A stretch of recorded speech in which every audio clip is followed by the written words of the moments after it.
How's it going, guys? We're going to go ahead and break down Worlds 2015. It's super exciting, I know. Group stages start in a couple of days, and we're going to go ahead and break them down one by one here. I'm going to let you guys know how I think they're going to finish, a little bit of information as to why I think that, and then maybe have a little bit of a discussion moving forward from there. Now, I personally think that this group of 16 teams that we have coming in are the strongest groups that we have ever seen coming into a World Championships. And I mean, there's a little room for debate there, but I do think this group is extremely strong, and I'm excited to get going. So, we're going to start here with Group A, right here on the right side. Coming in as the first seed in the group is going to be Counterlogic Gaming from North America. We also have Coup Tigers from the LCK, and then we have Yowie Flash Wolves coming in from the LMS, and then Pain Gaming, which is from Brazil. And that's our wild card team. Now, on the right-hand side, again, you can go ahead and see how I think they're going to finish. I think Coup Tigers is going to take first place. Coup didn't look as strong as they did in the spring. They looked a little bit weaker in the summer. They didn't really adjust to the meta as well as some of the other teams did, but I thought they played really well towards the end of the playoffs, and they're still a very, very strong team. Personally, I think they're the strongest late-game decision-making team in the tournament. And I think that there's really no situation I've seen them in where they're not still in the game. Where they can be down and out and it seems like they're going to lose, but they still, for some reason, are fighting in the game and they have opportunities to come back. And they're a very good team of making decisions that are going to help them come back into the game. And I think that's extremely strong for a tournament like this, especially when you play a team like that, you can never feel safe with the lead, which I think is a very mentally taxing thing to have when you play against them. The only time we've really seen them internationally was at IEM, the IEM World Championships, where they lost to Yowie Flash Wolves and had a couple other losses here and there, but they just didn't look strong in that tournament. After that loss, they did say that they come out publicly and say that they didn't prepare as they should have, and they may have looked ahead of Yowie Flash Wolves. I really don't expect that to happen again. I expect them to fully do their research, especially for a Korean team, and how much pride that is to go into an international tournament and expect to dominate. I don't expect them to go ahead and falter on the research front of it. I really expect them to come out swinging and really know these teams inside and out. And with that being said, I really expect them to come out first place in this group. CLG is a lot of people's picks to come out of this group first place.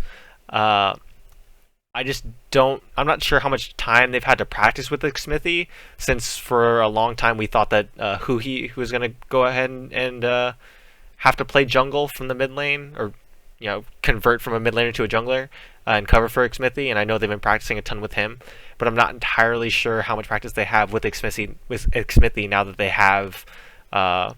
Now that they know they're going to have him for the group stages. I mean, they had about a week or so knowing for sure that he's going to be there, and I'm not sure how much practice time they had before that with him.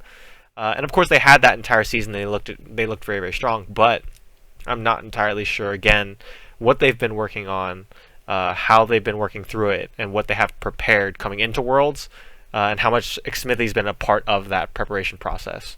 So again, with all that being said, and with Coup Tigers coming in at a very strong point of this season for them, and then again the research part of it, being able to be ready for these teams, I fully expect them to beat CLG for that first place spot. Pain Gaming is an interesting case.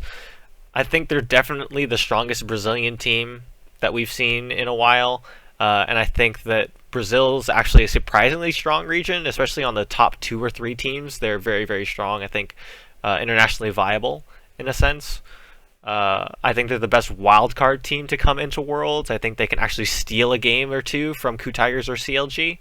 And I wouldn't be surprised if Pain Gaming was sort of the deciding factor between Coup and CLG to decide who. I could see the situation where Coup and CLG split games, like 1-1, and then Pain will beat one or both of them to sort of upset the balance of who's coming out one or two. I think they can definitely play a heartbreaker in that sense. And then Yowie Flash Wolves, I just don't think they're that strong of a team, to be honest. I think they got extremely lucky when they beat Ku Tigers that they weren't prepared, and they got destroyed by TSM and that IEM. So I just don't think they're strong. I think that they're definitely the weakest team in this group. But yeah, with that being said, I do see Ku Tigers finishing first, CLG finishing second, Pain Gaming finishing third, and Flash Wolves finishing fourth. But again, I wouldn't be surprised. This is one of the few groups where I wouldn't be surprised if Ku or CLG flipped, or if Pain actually snuck its way into being that second place team going in. All right. So with that being said, we're going to go ahead and move on to Group B. Again, to the right, we do have Group B having Fnatic from Europe coming in as that first place team. And then we have Invictus and AHQ, or Invictus from the LPL, and then AHQ Esports Club coming in from the LMS. And then we also have Cloud9 coming in from North America as that third place seed. Now, I do have Invictus finishing first, Fnatic finishing second, AHQ finishing third, and then Cloud9 finishing last. A lot of people would put Fnatic here on top. I just put Invictus on top. I see Invictus with a very solo lane focused style with Zatai and Rookie, and I think Kakao is an extremely good jungler at forcing pressure on the opposing jungler and really getting his solo lanes going, and I think that really fits with the meta. I think the solo lane meta is where World is really gonna take off here. Fnatic, I could easily see Fnatic taking first and being Invictus right now. I think right now it comes to Huni and in Reignover really coming out and showing what they can do. But this is going to be a deeper pool, a talent pool rather, than what they saw in EU. I don't think there's anyone really in EU that can match Zatai or Rookie or even Westdoor and Ziv in terms of just pure mechanics and decision making. I don't think that there's anyone in Europe that can really match that at this point. And so, yeah, if they can come out swinging, then sure, that'd be great. But I just don't see them beating out Zatai and Rookie, especially with Kakao being the jungler that he is. And yeah, I just don't see that happening. But I could easily see them, kind of battling back and forth for that. I could see their games being very, very close. I don't expect Reckless and Yellowstar to have much of a problem in the group at all, but I just don't think it's gonna be enough for them to carry. Like Kid and Kitties aren't a great bot lane, but I think they're good enough and serviceable enough to allow Zatai, Rookie, and Kakao to go ahead and carry some games and win games against Fnatic. With that being said, then we're moving on now to AHQ. A lot of people know of AHQ last year as sort of the Westdoor team. Like if Westdoor gets one of his carry champions, then they can go ahead and win the game. Although I think Ziv is the stronger player. I think he has a solid champion pool. I think he's a top 5 top laner in my opinion. Worldwide top laner. I think he's a fantastic talent.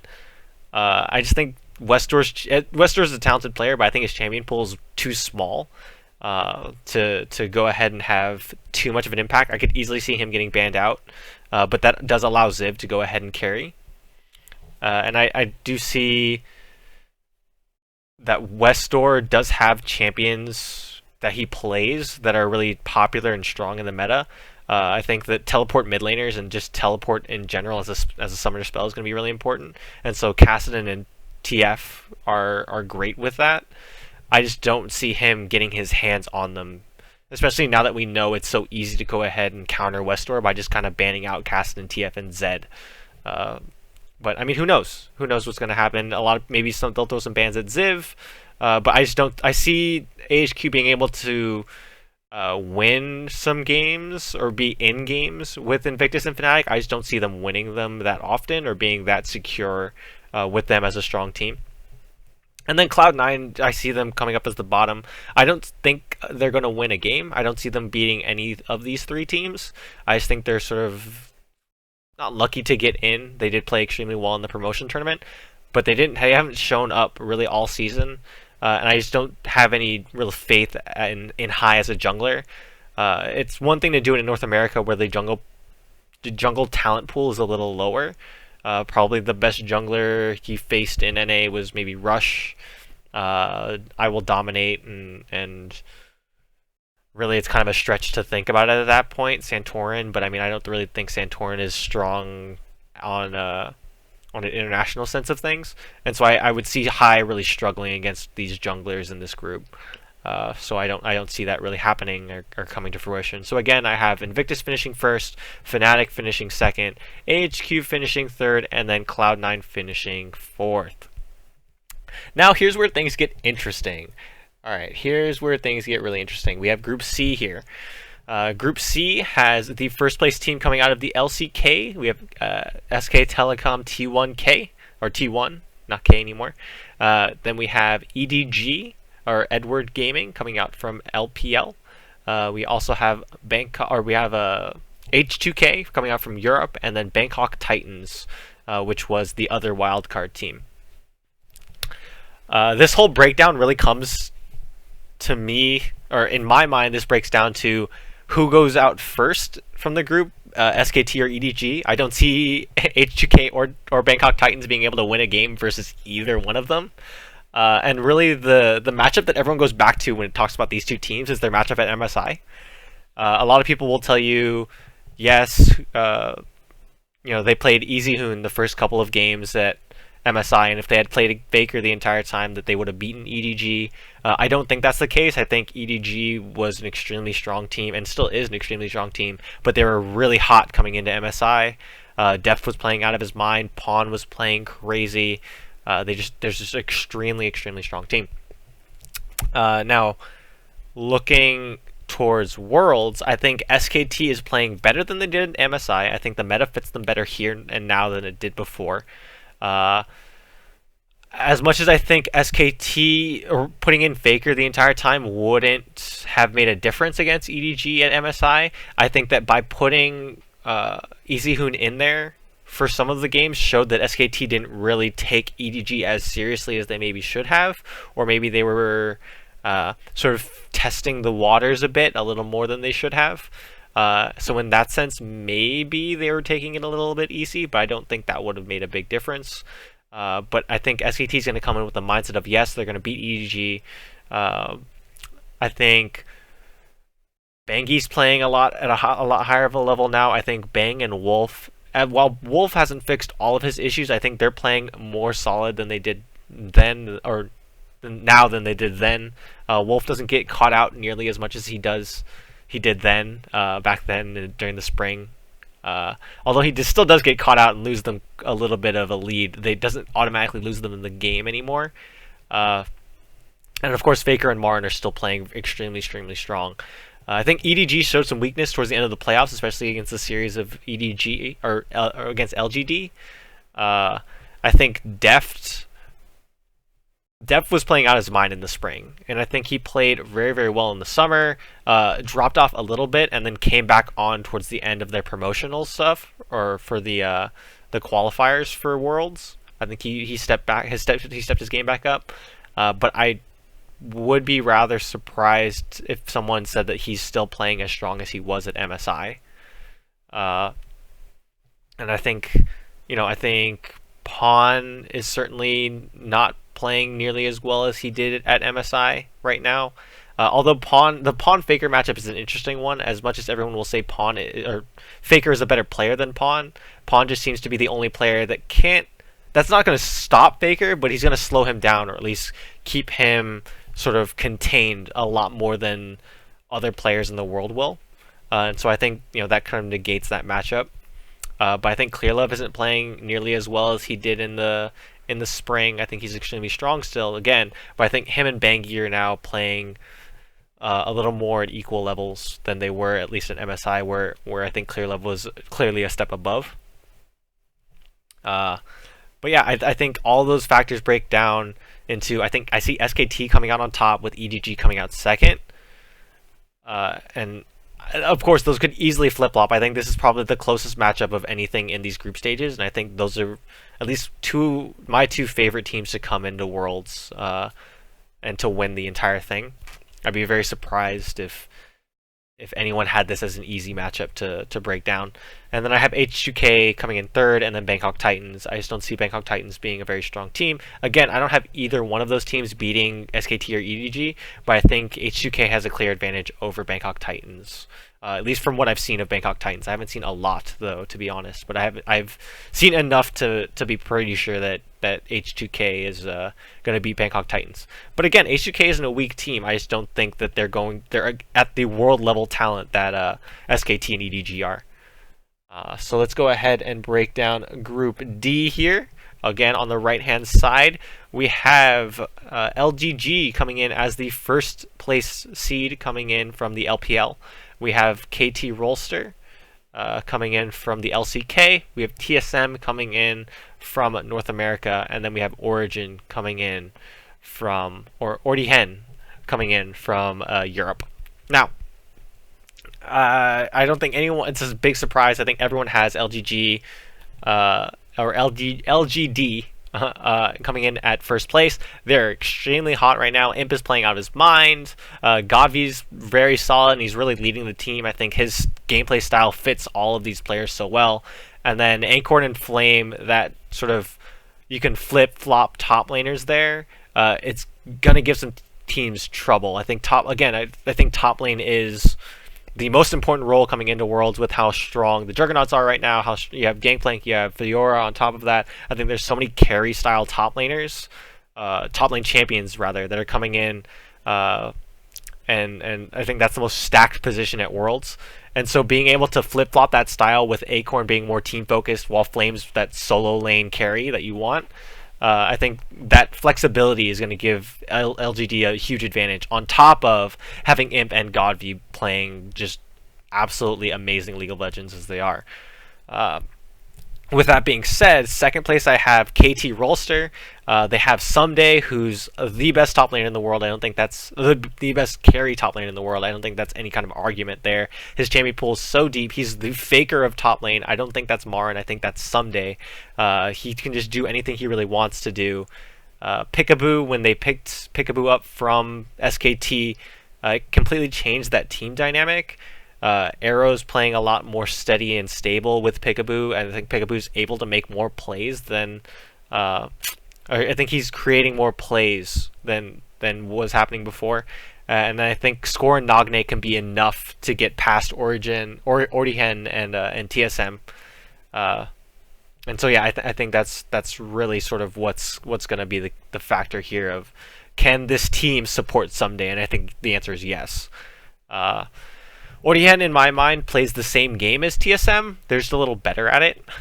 They want to win lanes and then go ahead, and once they win those lanes, group together and push objectives and be very intelligent about the way they move on and forward. I think it's a lot about that individualistic style of play, where they're all working in unison together to win their lanes and to play aggressive.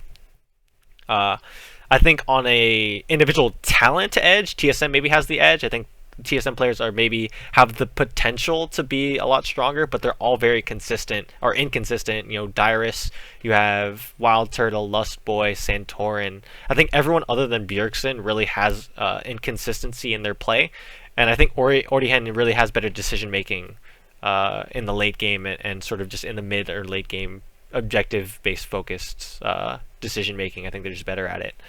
And so on that case, I have Ordihen coming ahead of TSM. I don't see TSM being able to beat any of these three teams, and I don't see Ordihen being able to beat LGD. I think they can maybe sneak in a win or two against KT, but I don't think they would be able to win a tiebreaker or a long set against KT to secure that second place victory. So with that being said, I have LGD coming in first place. I have KT coming in second, Ordihen coming in third, and then TSM bringing up the rear at fourth place. So yeah, that's sort of my groups breakdown here. Teams to watch for, teams that I think could win the tournament. I think there are 3 legitimate teams that could win Worlds. And I'm pretty obvious from what I talked about them. I think it's SKT, EDG, and LGD. I think those are the clear top 3 favorites. I don't think there's any sort of debate that those 3 are on a different level to everyone else. I would put them as sort of the top tier favorites to win. I think CLG, Fnatic, Invictus, and KT are in that next group underneath them to sort of play spoiler for any of the three major teams. I think, uh, oh, actually, and KU as well. So I think KU, CLG, Fnatic, Invictus, and KT. So those five teams are in that second tier that aren't going to win Worlds or have to be extremely lucky with their run through and hope two Titans take each other out to go ahead and win Worlds. But I think they can play spoiler and really mess things up for a team that are trying to make it to Worlds. I think there's some potential there for some upsets. And then everyone else, I think, is just sort of at the bottom tier. I don't think they have any chance, and I think that they're really going to have a smaller impact on Worlds here. So we're talking Pain, Flash Wolves, AHQ, Cloud9, TSM, Bangkok Titans, and H2K. I think those, and Orihen. I don't think those teams are really going to play too much into the factor of the winner of Worlds. I don't think that's that much of a debate. But yeah, guys, I'm super excited. Let me know in the comments below, or hit me up on social media, @KidLiquid. It's all here on the bottom.